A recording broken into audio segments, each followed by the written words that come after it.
नमस्कार, बहुत स्वागत है आपका हमारे इस खास कार्यक्रम खबर देश प्रदेश में। मैं हूं आपके साथ प्रज्ञा मिश्रा। मैं हूं आपके साथ निकिता कश्यप। आज एक बार फिर से हम आप सभी के बीच में आ लौटे हैं। अपनी खास पेशकश के माध्यम से आपको बताएंगे कि किस तरीके से प्रधानमंत्री नरेंद्र मोदी की ओर से बैक टू बैक जो पोस्ट की जा रही है उसका अब सोशल मीडिया पर क्या कुछ असर देखने को मिल रहा है। तो वहीं आपको अयोध्या के घटनाक्रम पर भी जानकारी देंगे और साथ ही साथ आपको आज अंकित शर्मा के हत्याकांड को लेकर जो फांसी की मांग दोषियों के लिए की जा रही है उस पर क्या अपडेट है वो भी बताएंगे। तो बिना किसी देरी के प्रज्ञा शुरुआत करते हैं खबरों की।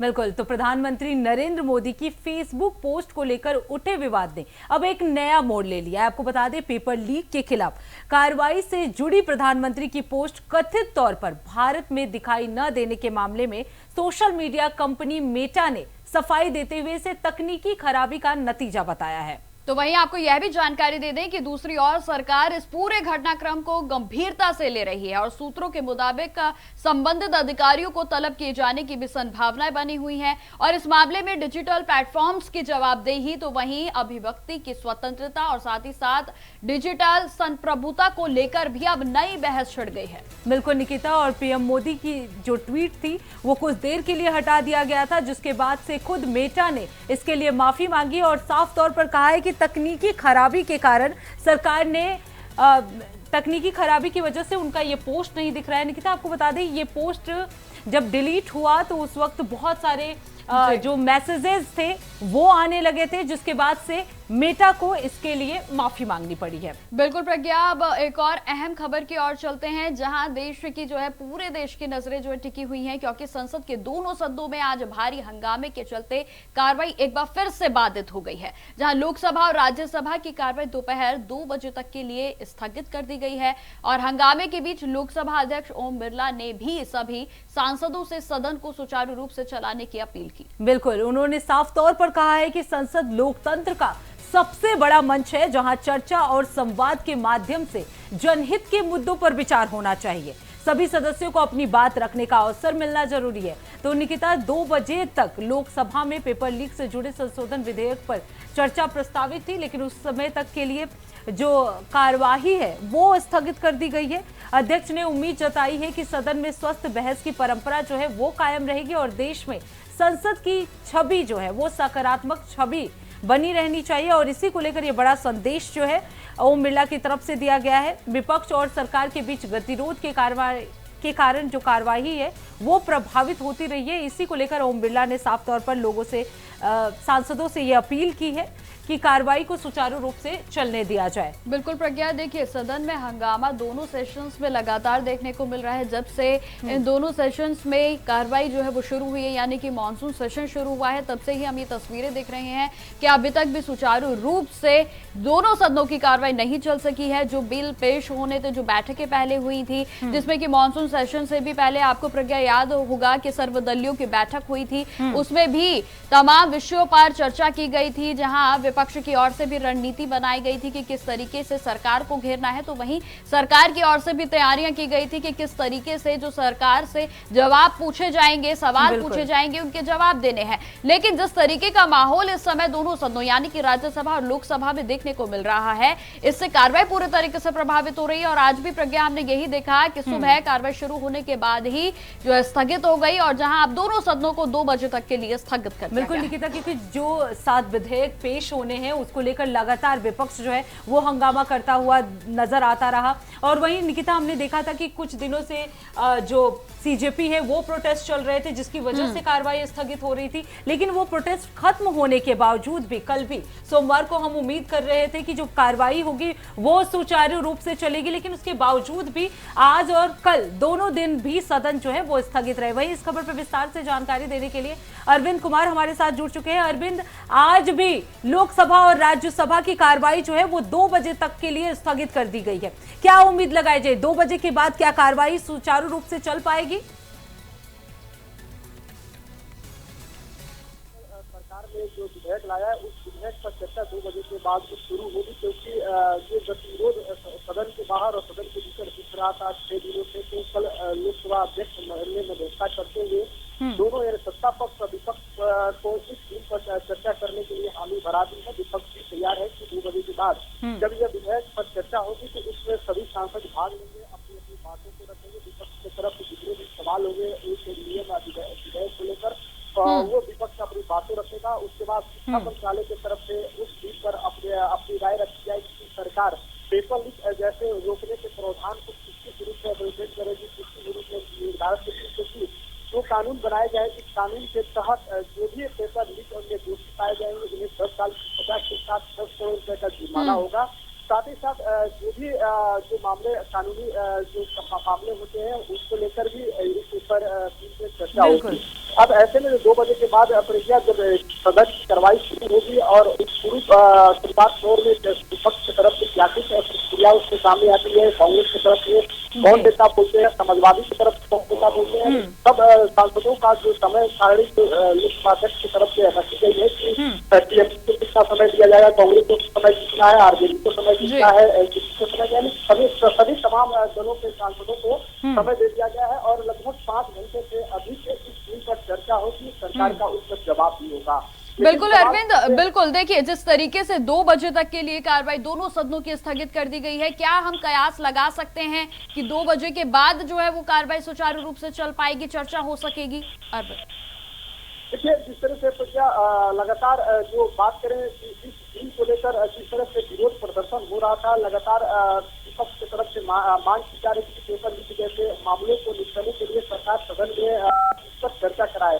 सरकार की तरफ से जब बिल लाया गया तो फिर भी विपक्षी दलों की तरफ से हंगामा जारी रहा, क्योंकि विपक्ष दल का मांग है कि जब पटना दिल्ली सहित पूरे देश में जिस तरह की छात्रों पर लाठीचार्ज की गई के आदेश पर इस पर गृहमंत्री से उनका जवाब मांगा जा रहा है। बिल्कुल अरविंद, आप लगातार नजर बनाए रखिए। अब देखना ये होगा कि 2 बजे के बाद कार्रवाई जो है वो सुचारू रूप से चल पाती है या नहीं। बहुत बहुत धन्यवाद अरविंद इस खबर पे विस्तार से जानकारी देने के लिए। बिल्कुल प्रज्ञा, तो इसी बात के जो है कयास लगाए जा रहे हैं कि हो सकता है कि 2 बजे के बाद जो है वो दोनों सदनों में कार्रवाई किसी तरीके से चल सके, क्योंकि जिस तरीके से प्रज्ञा इस समय विपक्ष हमलावर है, ना तो कोई भी बिल पेश हो पा रहा है, ना ही कार्रवाई जो है वो सुचारू रूप से चल पा रही है। बिल्कुल निकिता, क्योंकि आज का भी जो संसद की कार्रवाई शुरू होती है, शुरू होते ही जो है वो स्थगित कर दिया जाता है। 2 बजे तक की कार्रवाई जो है वो स्थगित कर दी गई है।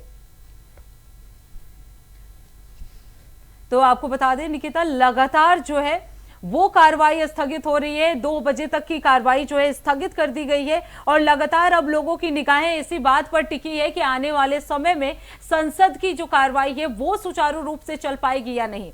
निकिता, अब बात कर लेते हैं अगली खबर की। अयोध्या राम मंदिर में चढ़ावे की कथित चोरी से जुड़े मामले में आज सुप्रीम कोर्ट में अहम सुनवाई होने वाली है। बिल्कुल देखिए, चीफ जस्टिस सूर्यकांत की अध्यक्षता वाली बेंच ने मामले की जांच को लेकर सरकार को महत्वपूर्ण सुझाव दिए हैं और जहां अदालत ने साफ तौर पर कहा है कि जांच को बंद नहीं किया जा रहा है, बल्कि इसे और भी अधिक प्रभावी और पारदर्शी बनाने की जरूरत है। बिल्कुल, और इसी क्रम में सुप्रीम कोर्ट ने जांच कर रही एसआईटी में एक फॉरेंसिक ऑडिटर को शामिल करने का सुझाव भी दे दिया है, ताकि वित्तीय रिकॉर्ड जो है और जो खाते हैं उनकी गहन जांच की जा सके और इस हाई प्रोफाइल मामले में आगे की कार्रवाई सुप्रीम कोर्ट के निर्देशों के अनुरूप हो। बिल्कुल प्रज्ञा, इसी पर बनी हमारी खास रिपोर्ट, दिखाते हैं दर्शकों को। अयोध्या राम मंदिर चढ़ावा चोरी मामले की सोमवार को सुप्रीम कोर्ट में सुनवाई हुई। इस दौरान चीफ जस्टिस सूर्यकांत की बेंच ने जांच के लिए बनी नई एसआईटी को लेकर सरकार को कुछ सुझाव दिए। सीजीआई ने कहा कि हम इस जांच को बंद नहीं कर रहे हैं, चोरी के इस मामले में और भी सुधार के कदम उठाने होंगे। एसआईटी ने फॉरेंसिक ऑडिटर को शामिल करिए। ऑडिटर वित्तीय अपराधों का पता लगाने के लिए खातों और रिकॉर्ड्स की जांच करेगा। सुनवाई के बाद वकील अजय कुमार राय ने कोर्ट के फैसले की जानकारी दी। इसमें राज्य की सरकार की तरफ से नई एसआईटी का गठन कर दिया गया है, 3 सदस्यीय, जिसमें राज्य के वरिष्ठ पुलिस अधिकारी हैं और कोर्ट को बताया गया कि नई एसआईटी ने जांच का कार्य आरंभ कर दिया, टेक ओवर कर लिया इन्वेस्टिगेशन को। फिर इसके बाद भी कई सुझाव आए, माननीय न्यायालय ने उन सुझाव में से इसको स्वीकार करते हुए कि जो नई एसआईटी है, नई एसआईटी में 2 और भी विशेषज्ञ होने चाहिए, जिसको फोरेंसिक ऑडिट से जुड़े हुए हों, जो ऑडिट एंड अकाउंट से जुड़े हुए हों। तो राज्य सरकार की तरफ से माननीय न्यायालय को बताया गया कि इस एसआईटी में ये 2 सदस्य भी इंक्लूड कर लिए जाएंगे आने वाले समय में। कोर्ट के इस फैसले के बाद पक्ष और विपक्ष के नेताओं की प्रतिक्रियाएं आ रही हैं, सुनिए। स्वागत योग्य है कि एक नई एसआईटी बनी है और पुरानी एसआईटी की रिपोर्ट भी उन्होंने कोर्ट में सबमिट कर दी थी।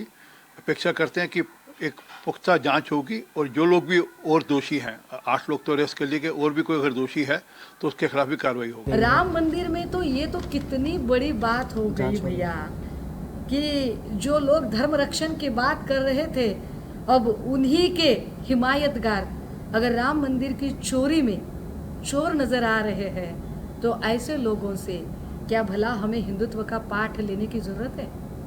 बहरहाल कोर्ट ने मामले की अगली सुनवाई 2 हफ्ते बाद की तय की है। एसआईटी को निर्देश दिया है कि वो 2 हफ्ते के भीतर अपनी जांच की स्टेटस रिपोर्ट अदालत में दाखिल करे। अब अगली सुनवाई रिपोर्ट के आधार पर होगी। तो बिल्कुल निकिता, हमने देखा किस तरीके से एसआईटी ने एक नया ऑडिटर का भी सुझाव दिया है जिससे जांच को और भी मजबूत किया जा सकता है। और साफ तौर पर निकिता ये भी कहा गया है कि जो सुप्रीम कोर्ट है उसी के निर्देशों के अनुसार ही अब आगे की कार्रवाई जो है वो चलने वाली है। बिल्कुल प्रज्ञा, देखिए अयोध्या का यह जो मामला है वो हाई प्रोफाइल मामला है, क्योंकि देखिए खासतौर पर यहाँ श्रद्धालु की आस्था जो है वो इस मामले में आहत हुई है। और जहाँ देखिए राज्य सरकार की बात की जाए तो मुख्यमंत्री योगी आदित्यनाथ की ओर से जब ये मामला प्रकाश में आया था तभी उन्होंने स्पष्टीकरण दे दिया था कि भाई इस मामले में किसी भी तरीके के कोताही को बरता नहीं जाएगा और जो भी आरोपी होंगे, जो भी मामला है वो दूध का दूध और पानी का पानी किया जाएगा। लेकिन उन्होंने यह भी कहा था कि हमें थोड़ा सब्र रखने की जरूरत है। और इसी बीच अब जिस तरीके से सुप्रीम कोर्ट में भी सुनवाई जो है वो लगातार प्रज्ञा जारी है और इसमें अब नई परतें जो है वो खुलकर सामने आ रही हैं। और जहां जो सुप्रीम कोर्ट की ओर से भी नई एसआईटी का सुझाव दिया गया था, नई एसआईटी भी इसमें जो है गठित की गई, नए उसमें सदस्य थे और जिसके बाद उनकी ओर से नई एसआईटी जांच रिपोर्ट को भी निकिता, इसी खबर पे विस्तार से जानकारी देने के लिए बसंत मिश्रा हमारे साथ जुड़ चुके हैं। बसंत, जिस तरीके से सुप्रीम कोर्ट में सुनवाई हुई, अब एक नया फॉरेंसिक ऑडिटर को शामिल करने का भी सुझाव दिया गया। अगर ये ऑडिटर जो है वो शामिल किया जाता है, वो किस तरीके से निगरानी रखेगा, क्या कुछ रिस्पॉन्सिबिलिटी उसकी होगी?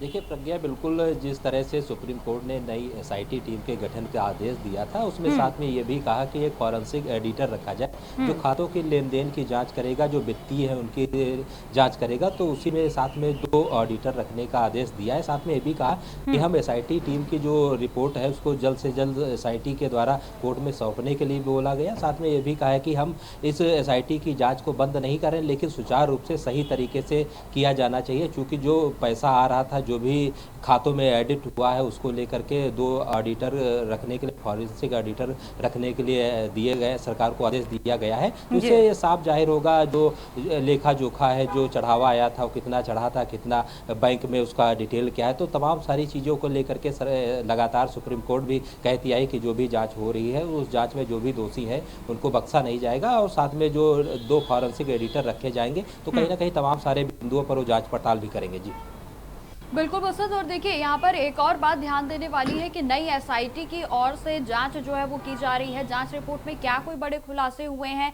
क्योंकि यह जो मामला है वो ना केवल जांच से जुड़ा है बल्कि भक्तों की भावनाओं से भी जुड़ा हुआ है।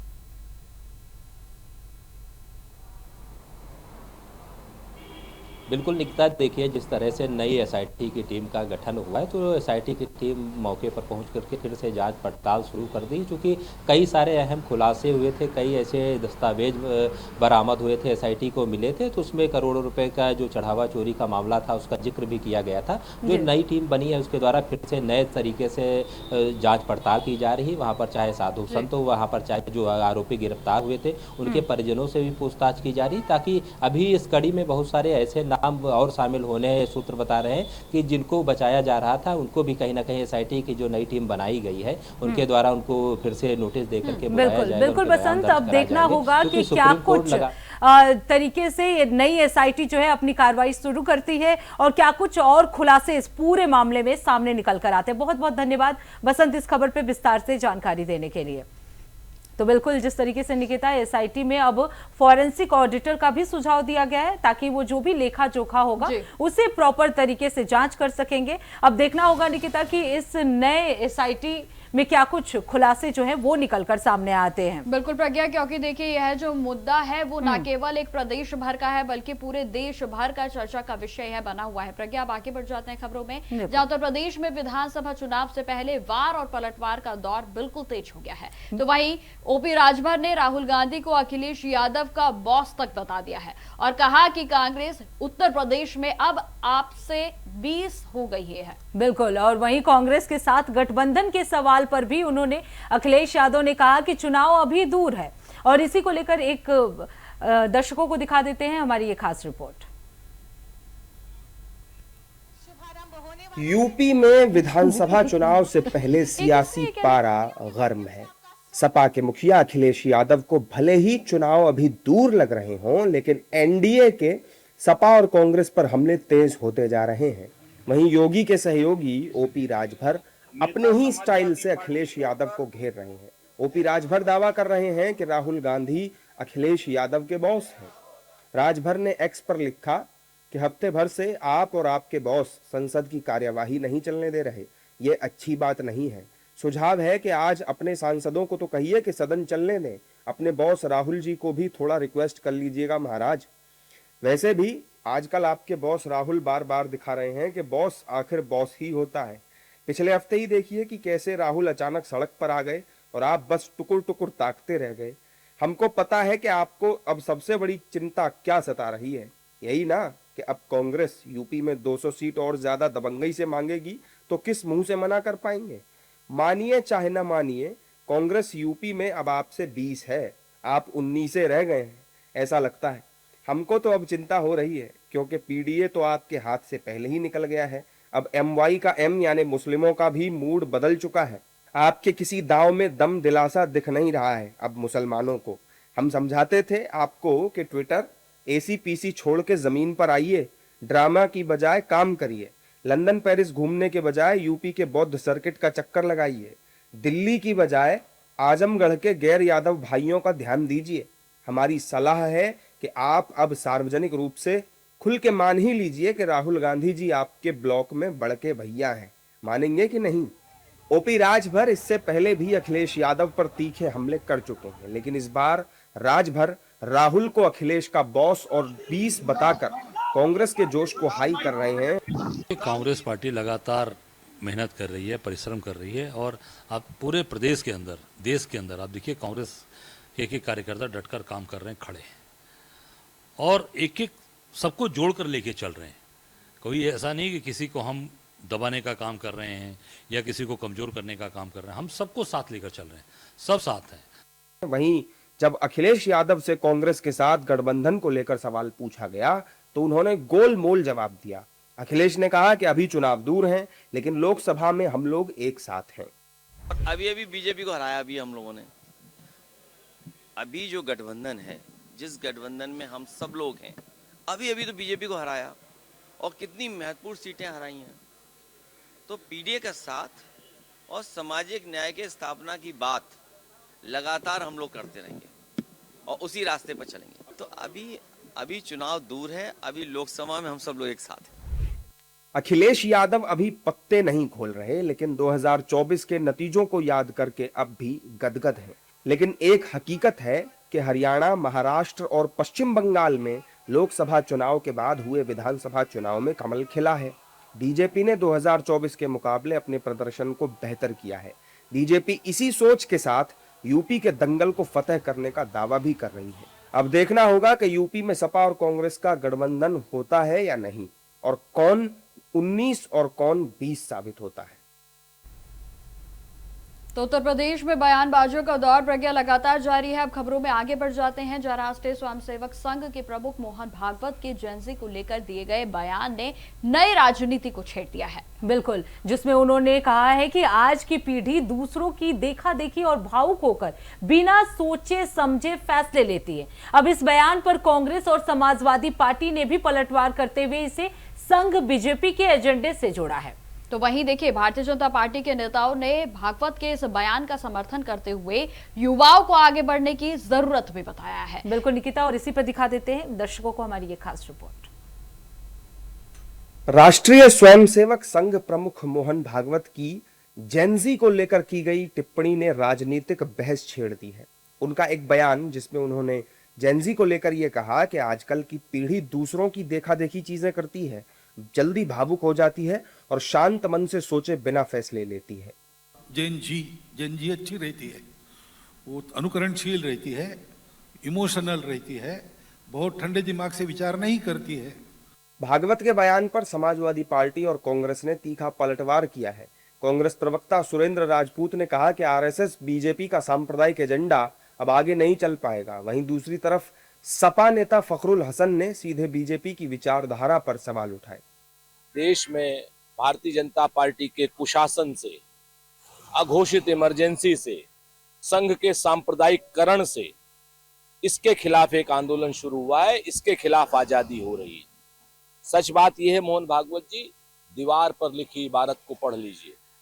अब आरएसएस और भारतीय जनता पार्टी का जो सांप्रदायिक एजेंडा है वो कतई नहीं चल पाएगा। आने वाला समय युवाओं का है, जेनजीज का है।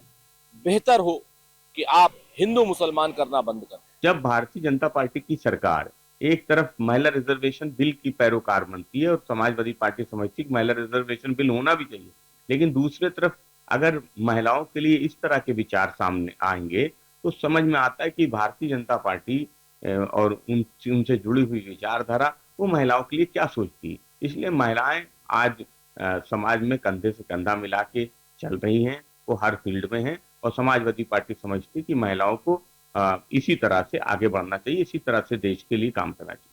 वहीं दूसरी ओर बीजेपी प्रवक्ता आरपी सिंह, गुरु प्रकाश और बीजेपी सांसद शशांक मणि त्रिपाठी ने मोहन भागवत के बयान का समर्थन किया है। उन्होंने कहा कि जिस तरह महिलाएं आगे बढ़ रही हैं उसी तरह युवाओं को भी आगे बढ़ने की जरूरत है। संघ के सरसंघचालक माननीय मोहन भागवत जी ने बिल्कुल ठीक कहा कि जेनजी एक समझदार पीढ़ी है और वह विषयों को समझकर ही स्टैंड लेती है और हम सबको उनकी भावनाओं को समझना चाहिए। नहीं, देखिए, निश्चित रूप से उनके बयान को समग्रता में देखने की आवश्यकता है। जेनजी मातृशक्ति इनका राष्ट्र निर्माण में एक अत्यंत ही महत्वपूर्ण योगदान है। हम एक अनवरत चलने वाली सभ्यता है, हमारी सिविलाइजेशनल कंटिन्यूटी है और इस दिशा में बातें कही गई हैं। देखिए, मैं समझता हूँ कि जो वंदन अधिनियम के माध्यम से एक संदेश आदरणीय प्रधानमंत्री जी ने पूरे देश को दिया है कि महिलाएं भी सशक्त होकर आगे बढ़ रही हैं और बड़े शहरों की महिलाएं तो बढ़ ही रही थी। मैं समझता हूँ मेरे गांव देवरिया जैसे शहरों की भी और जिलों की महिलाएं आगे बढ़ रही हैं। इससे पूरा देश आह्लादित है और मैं समझता हूँ युवाओं को भी सकारात्मक सोच से जुड़ना पड़ेगा। मोहन भागवत के इस बयान ने एक बार फिर जेनजी पीढ़ी को लेकर देश की राजनीति में नई बहस छेड़ दी है। जहां संघ और बीजेपी के खेमे से इस पर समर्थन मिलता दिख रहा है, वहीं विपक्ष ने इसे सीधे तौर पर सांप्रदायिक और राजनीतिक एजेंडे से जोड़ दिया। अब आने वाले दिनों में यह मुद्दा और तूल पकड़ सकता है। तो बिल्कुल निकिता, जिस तरीके से मोहन भागवत के इस बयान ने अब विपक्ष पार्टियों को बोलने का मौका दे दिया है। फिलहाल रुक लेते हैं एक छोटे से ब्रेक के लिए। ब्रेक के बाद जल्द लौटेंगे। देखते रहिए इंडिया वॉइस।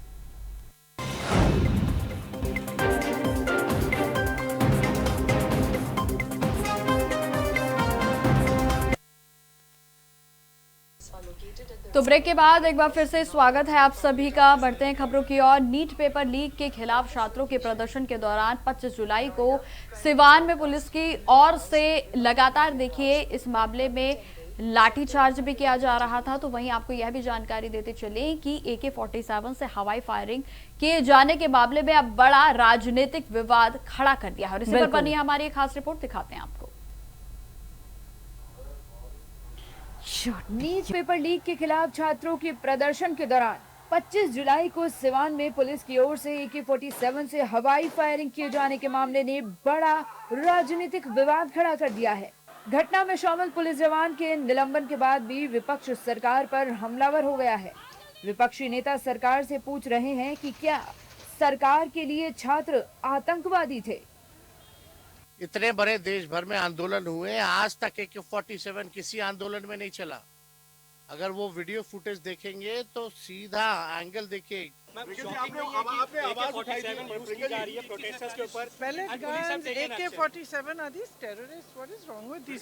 देखिए, दिल्ली में पैलेट गन का इस्तेमाल किया गया, बिहार में AK-47 का इस्तेमाल किया गया आंसू गैस के गोले छोड़े गए, 500 से ज़्यादा छात्रों के दिल्ली की सड़कों पे सर फोड़ दिए गए, हाथ तोड़ दिए गए, ये सब कांड हुआ है।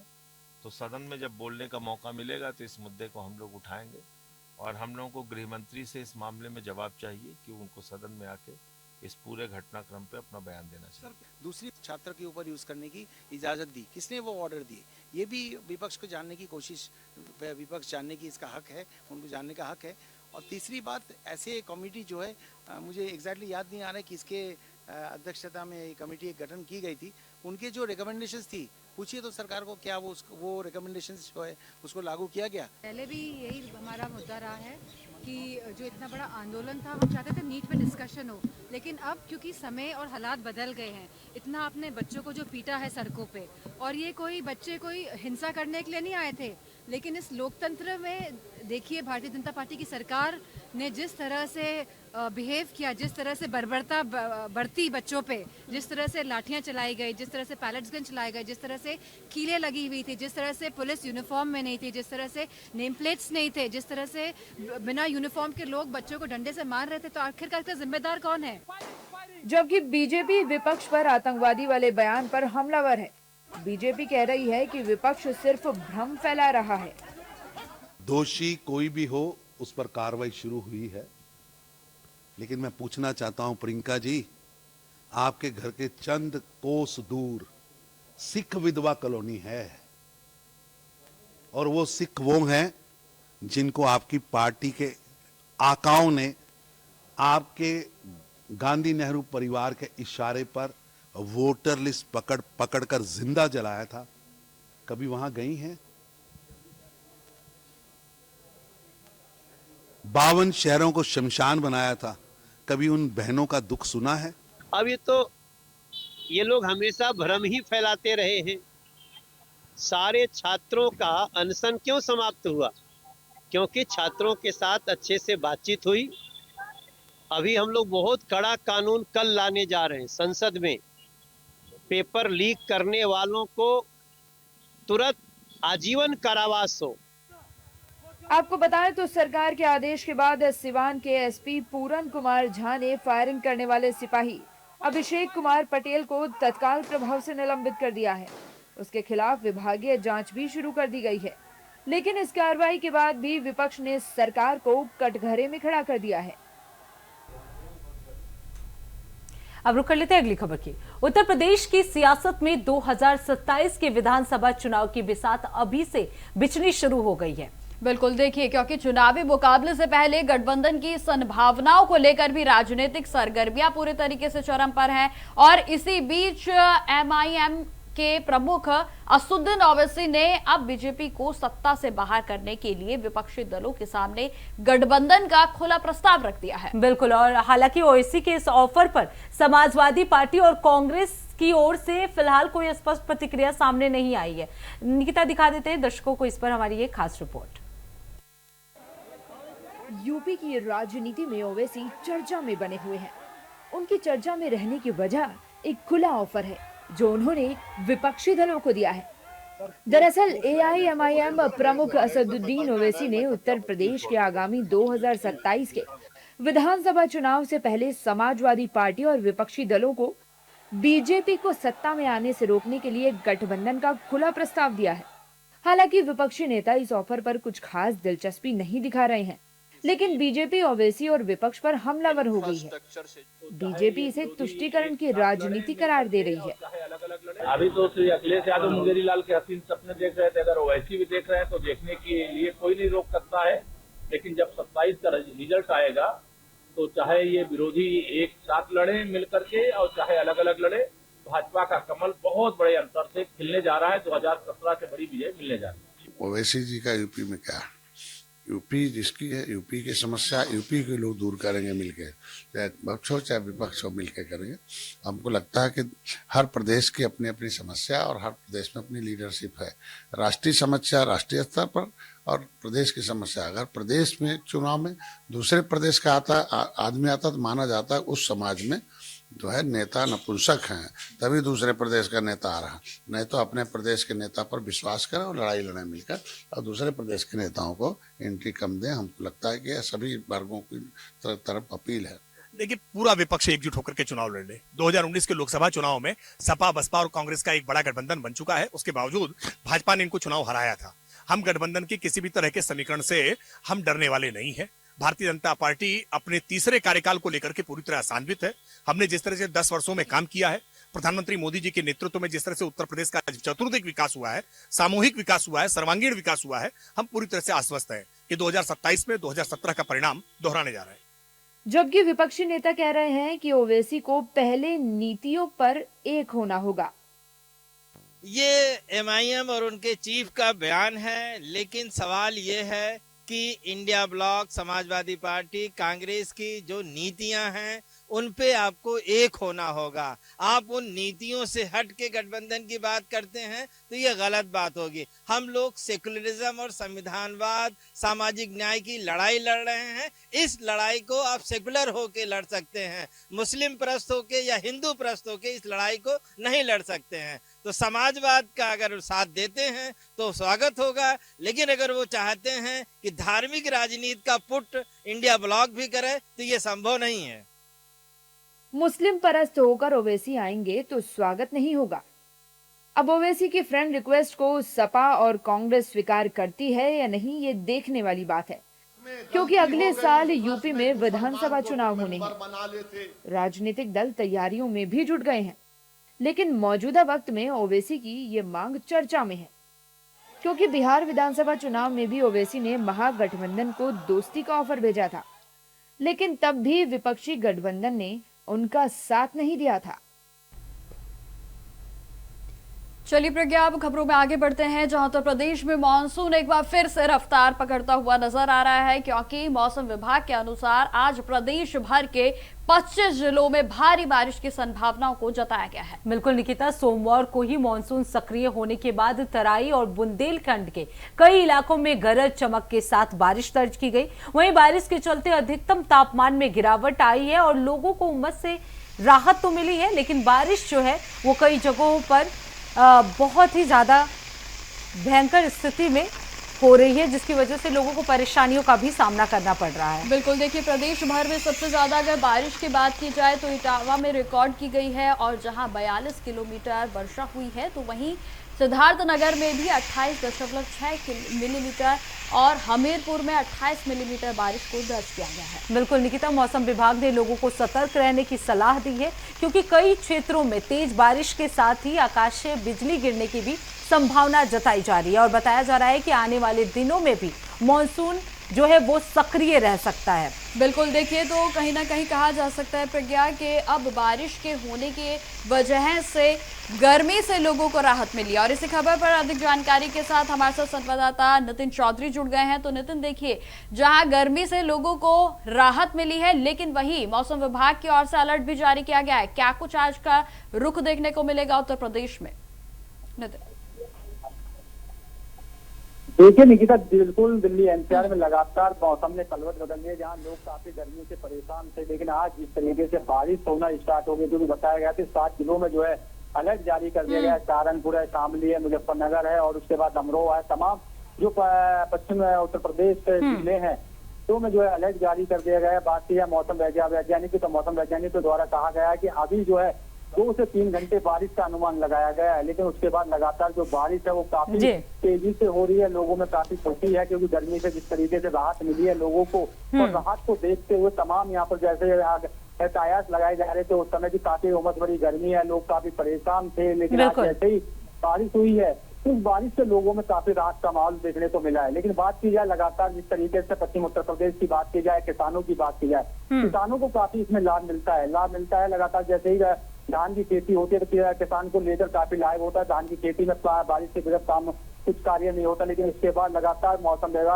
विभाग की बात किया तो मौसम विभाग ने आने वाले बिल्कुल नितिन, अगर बात की जाए, क्योंकि हम जब भी देखते हैं दिल्ली में बारिश होती है, ड्रेनेज सिस्टम जो है वो बड़ी समस्या बनकर उभर कर सामने आती है। ऐसे में अगर स्थिति की बात की जाए, ड्रेनेज सिस्टम को लेकर बात की जाए, तो किस तरह की स्थिति अभी देखने को मिल रही है? देखिए, बात की जाए लगातार जिस तरीके से मौसम वैज्ञानिक बारिश हो रही है, बारिश को देखते हुए तमाम यहाँ पर जो चीजें हैं, चाहे वो जलभराव को देखते हो कि तो रोडों पे जलभराव हो जाता है, नोएडा प्राधिकरण की तरफ से लगातार बात की जाती है कि सभी को जो है पूरी तरीके से साफ सफाई कर ली गई है, लेकिन उसके बाद भी लगातार जहाँ है तमाम रोडों पे पानी भर जाता है। लोगों में ऑफिस के लिए लोग निकलते हैं तो रोडों में पानी भर के जो है पूरी तरीके से जो है। बिल्कुल नितिन, आपके पीछे भी मुझे नजर आ रहा है कि आप इस समय बारिश में ही खड़े हैं और हमें लाइव दे रहे हैं, तो आप नोएडा में इस समय मौजूद हैं। नोएडा में किस तरीके से देखने को मिल रहा है, क्योंकि आज सुबह से ही झमाझम बारिश हो रही है? नितिन, देखिए, बात की जाए निकिता, लगातार बारिश जो है एक घंटा हो गया बारिश को होते हुए, लेकिन रोड पे जो है पूरी तरीके से जलमग्न हो गया है। लोगों को आने जाने की समस्या का समाधान भी नहीं हो पा रहा है। लोग जो है काफी परेशान है। नोएडा अथॉरिटी की बात है तो नोएडा अथॉरिटी जो प्राधिकरण है वो पूरी तरीके से जो है सक्षम नहीं उतरता। अपने कार्य को लेकर लगातार बड़े बड़े दावे तो कर लेते हैं नोएडा प्राधिकरण के लोग, लेकिन उसमें कहा जाता है कि मौसम को लेकर पहले ही अलर्ट जारी कर देते हैं और उसके बाद कहा जाता है कि मौसम को जैसी बारिश पड़ती है रोडों पे पानी भर जाता है, जलमग्न हो जाता है, लोगों को समस्या का समाधान नहीं हो पाता। उसके बाद भी तमाम यहाँ पर चीजें देखने बिल्कुल नितिन, अब देखना होगा कि प्रशासन की तरफ से क्या कुछ स्थिति को मैनेज करने के लिए कार्य किए जा रहे हैं। बहुत बहुत धन्यवाद नितिन इस खबर पर विस्तार से जानकारी देने के लिए। बिल्कुल, तो प्रज्ञा देखिए कहीं ना कहीं बारिश से राहत जरूर मिली है, लेकिन एक और बड़ी बात यह है कि ड्रेनेज सिस्टम, जिस तरीके से आपने ये सवाल पूछा, बेहद ही चिंताजनक यह विषय बन जाता है। चाहे नोएडा एनसीआर की बात हो या माफ कीजिए दिल्ली एनसीआर की बात हो, या फिर जो नोएडा जैसे कि उत्तर प्रदेश से सटे हुए इलाके हैं जहाँ झमाझम बारिश तो हो रही है, लेकिन जलभराव भी एक बड़ी परिस्थिति जो है वो उत्पन्न करता है। बिल्कुल निकिता,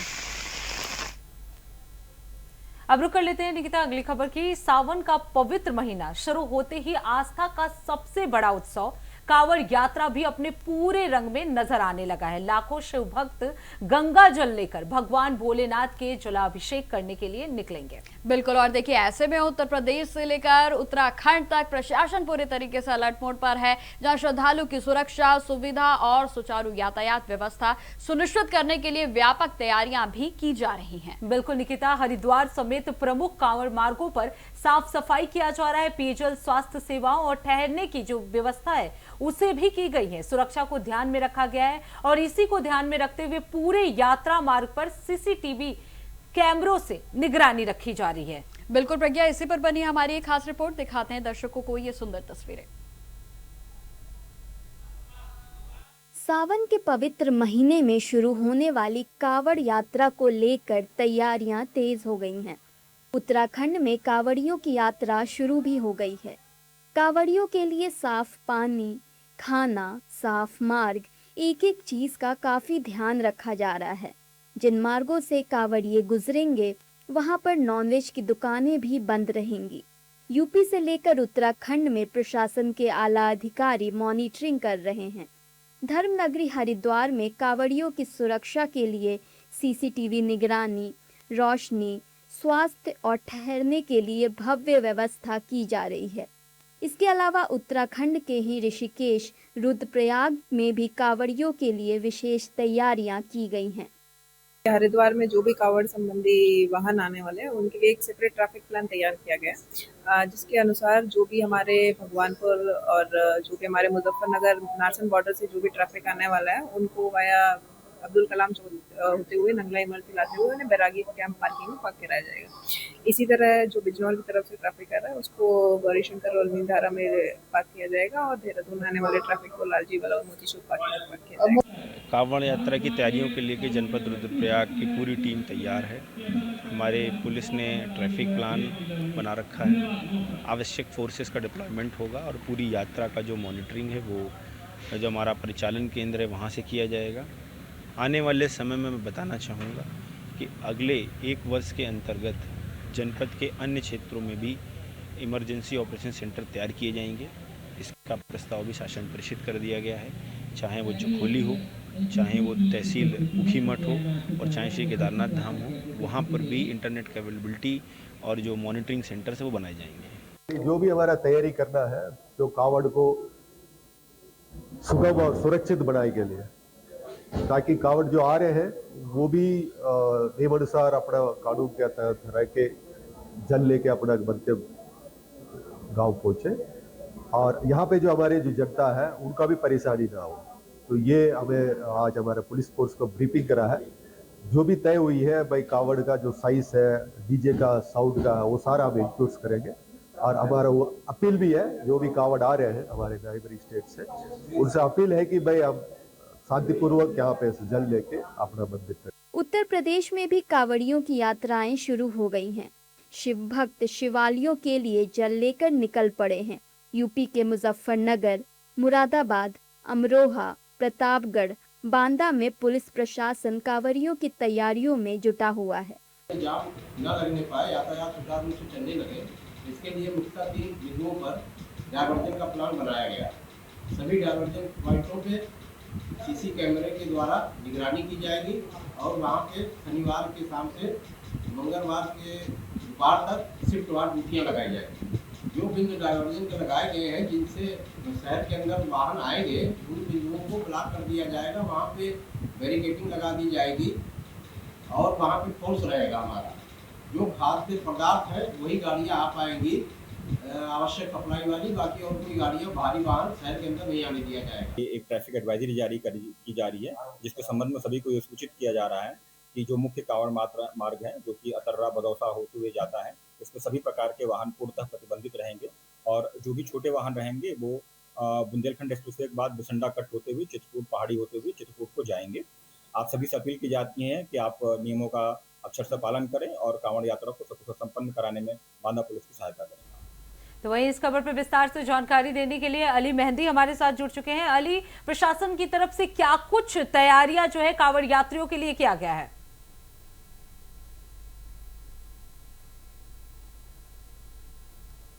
अली, आपको हमारी आवाज आ रही है? जी बिल्कुल आ रही है। क्या कुछ तैयारियां जो है प्रशासन की तरफ से की गई है कांवड़ यात्रियों के लिए? देखिए, मैं आपको प्रशासन ने तैयारियों को अंतिम रूप दिया है और तैयारियां पूर्ण कर ली गई। की अगर करें तो मेरठ लगभग लाखों की तादाद गुजर, इसको लेकर कल ही तैयारी अंतिम रूप से दिया है। तो कल प्रशासन ने रूट डायवर्जन एडवाइजर भी जारी की है और इसके साथ साथ मुख्यमंत्री की प्रतिक्रिया है कि कांवड़ यात्रा को सकुशल संपन्न कराया जाए। कल जिलाधिकारी ने ये कि जितने भी कांवड़ ढाबे हैं, सबके जो संचालन नाम उस ढाबे पर किसी कांवड़ की प्रगति को स्पष्ट ना हो। तो ऐसा देखा गया है कि जो ढाबा है नाम से ठीक है अली मेहंदी, तमाम जानकारी के लिए आपका बहुत बहुत धन्यवाद। तो कांवड़ यात्रा का आगाज हो चुका है और सावन के जिस तरीके से शुरुआत आने वाली 30 तारीख से होने वाली है, ऐसे में उत्तराखंड समेत अब उत्तर प्रदेश में जो सुंदर सुंदर तस्वीरें हैं वो आना शुरू हो गई हैं। जगह जगह पर तरह तरह की यात्राओं को लेकर आगाज जो है वो कांवड़ यात्रा का पूरे देश भर में देखने को मिल रहा है। बिल्कुल, सीसीटीवी से अब कांवड़ यात्रियों की भी निगरानी की जाएगी। निकिता, आप बात कर लेते हैं अगली खबर की। 2020 के उत्तर पूर्वी दिल्ली दंगों से जुड़े आईबी अधिकारी अंकित शर्मा हत्याकांड में सजा पर फैसला अब 31 जुलाई को सुनाया जाएगा। बिल्कुल, देखिए करकटुमा कोर्ट में दोनों पक्षों की दलीलें सुनने के बाद फैसले को सुरक्षित रख लिया गया था और जहां दिल्ली पुलिस ने इस मामले में ताहिर हुसैन समेत 5 दोषियों के लिए फांसी की सजा की मांग की है। इसी पर बनी हमारी खास रिपोर्ट, दिखाते हैं आपको। सन 2020 में उत्तर पूर्व दिल्ली में हुए दंगों के दौरान आईबी अधिकारी अंकित शर्मा हत्या मामले में पूर्व आप पार्षद ताहिर हुसैन समेत 5 दोषियों के लिए दिल्ली पुलिस ने फांसी की सजा मांगी है। ताहिर हुसैन की सजा को लेकर कड़कड़डुमा कोर्ट ने फैसला सुरक्षित रख लिया है। दिल्ली पुलिस की फांसी की मांग और बचाव पक्ष की दलीलों पर दोनों पक्षों की बहस पूरी हो चुकी है। अब जज साहब 31 जुलाई को दिल्ली दंगों से जुड़े इस मामले में सजा का ऐलान करेंगे। सभी की निगाहें इस बात पर टिकी हैं कि कोर्ट दोषियों को फांसी की सजा सुनाता है या फिर उम्र कैद की।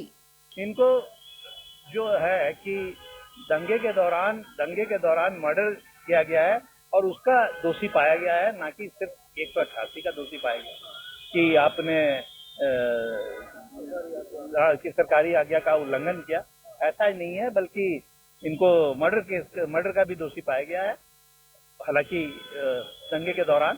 तो ऐसे में इनको कोई ये नहीं होता कि सिर्फ छोटे ऑफेंसेस के लिए इनको सजा दी जाए, बल्कि इनको मर्डर के लिए और अधिकतम सजा देने की हमने मांग की है कोर्ट से। दिल्ली पुलिस ने सजा पर बहस करते हुए कड़कड़डुमा कोर्ट में इस हत्या को कोल्ड ब्लडेड किलिंग बताया। अपराध करते समय आरोपी कसाई और जानवर बन गए थे। पुलिस ने दोषियों के लिए मौत की सजा की मांग करते हुए इस हत्याकांड को बेहद बेरहम बताया। पुलिस ने बताया कि अंकित शर्मा की मौत के बाद भी उन पर हमले होते रहे। पुलिस ने तर्क दिया कि अपराध इतना बर्बर था कि इसमें माफी की कोई गुंजाइश नहीं बची। दोषी मौत की सजा के हकदार हैं। 2020 के उत्तर पूर्वी दिल्ली दंगों के दौरान आईबी ऑफिसर अंकित शर्मा की हत्या मामले में कड़कड़डुमा कोर्ट ने 13 जुलाई को ताहिर हुसैन, नाजिम, काशिम, अनस और जावेद को हत्या, अपहरण, दंगा और सांप्रदायिक वैमनस्य फैलाने का दोषी ठहराया था। वहीं 11 आरोपियों में से 6 को बरी कर दिया गया था। मामले में नाम सामने आने के बाद आम आदमी पार्टी ने ताहिर हुसैन को निलंबित कर दिया था। चलिए बात कर लेते हैं स्पोर्ट्स के बारे में, जहां कॉमनवेल्थ गेम्स 2026 ने भारत में अब जो है विजय अभियान लगातार जारी है और जहां भारतीय खिलाड़ी एक के बाद एक शानदार प्रदर्शन करते हुए देश की झोली में पदक डाल रहे हैं। बिल्कुल, अब महिला वेटलिफ्टर विद्यारानी देवी ने 58 किलोग्राम वर्ग में कांस्य पदक जीतकर भारत का गौरव बढ़ाया है। इसी पर बनी है हमारी ये खास रिपोर्ट, चलिए आपको दिखाते हैं।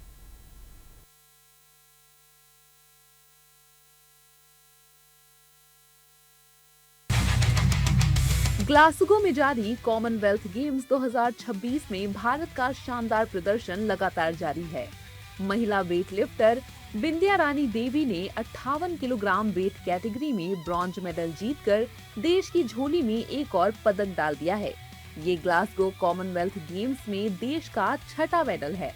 महिला 58 किलोग्राम वेट लिफ्टिंग मुकाबले में बिंदिया रानी देवी ने कुल 199 किलोग्राम वजन उठाकर ब्रॉन्ज मेडल अपने नाम किया। उन्होंने स्नैच में 87 किलोग्राम और क्लीन एंड जर्क में 112 किलोग्राम वजन उठाया। वहीं नाइजीरिया की रफियातू फोलाशादे ने कुल 229 किलोग्राम वजन उठाकर गोल्ड मेडल जीता। तो वहीं कनाडा की एन सोफी ताशेरो ने कुल 215 किलोग्राम वजन उठाकर सिल्वर मेडल अपने नाम किया। स्नैच राउंड में बिंदिया रानी देवी ने तीनों प्रयास सफलतापूर्वक पूरे किए। उन्होंने पहले प्रयास में 83 किलोग्राम, दूसरे में 85 किलोग्राम और तीसरे प्रयास में 87 किलोग्राम वजन उठाया। इसी वजन तक इंग्लैंड की एलिजा प्रैट भी पहुंची, लेकिन काउंट बैक नियम के आधार पर बिंदिया रानी चौथे स्थान पर रहीं और स्नैच में संयुक्त रूप से तीसरा सर्वश्रेष्ठ प्रदर्शन दर्ज किया। क्लीन एंड जर्क राउंड में बिंदिया रानी की शुरुआत अच्छी नहीं रही। उनका पहला प्रयास 110 किलोग्राम पर असफल रहा। हालांकि उन्होंने शानदार वापसी करते हुए दूसरे प्रयास में 112 किलोग्राम सफलतापूर्वक उठाया। तीसरे प्रयास में उन्होंने वजन बढ़ाकर 116 किलोग्राम किया, लेकिन वो इसे पूरा नहीं कर सकी। इसके बावजूद कुल 199 किलोग्राम के साथ उन्होंने ब्रॉन्ज मेडल अपने नाम किया। बिंदिया रानी के इस पदक के साथ भारत ने कॉमनवेल्थ गेम्स 2026 में अपना 6वां मेडल जीत लिया है।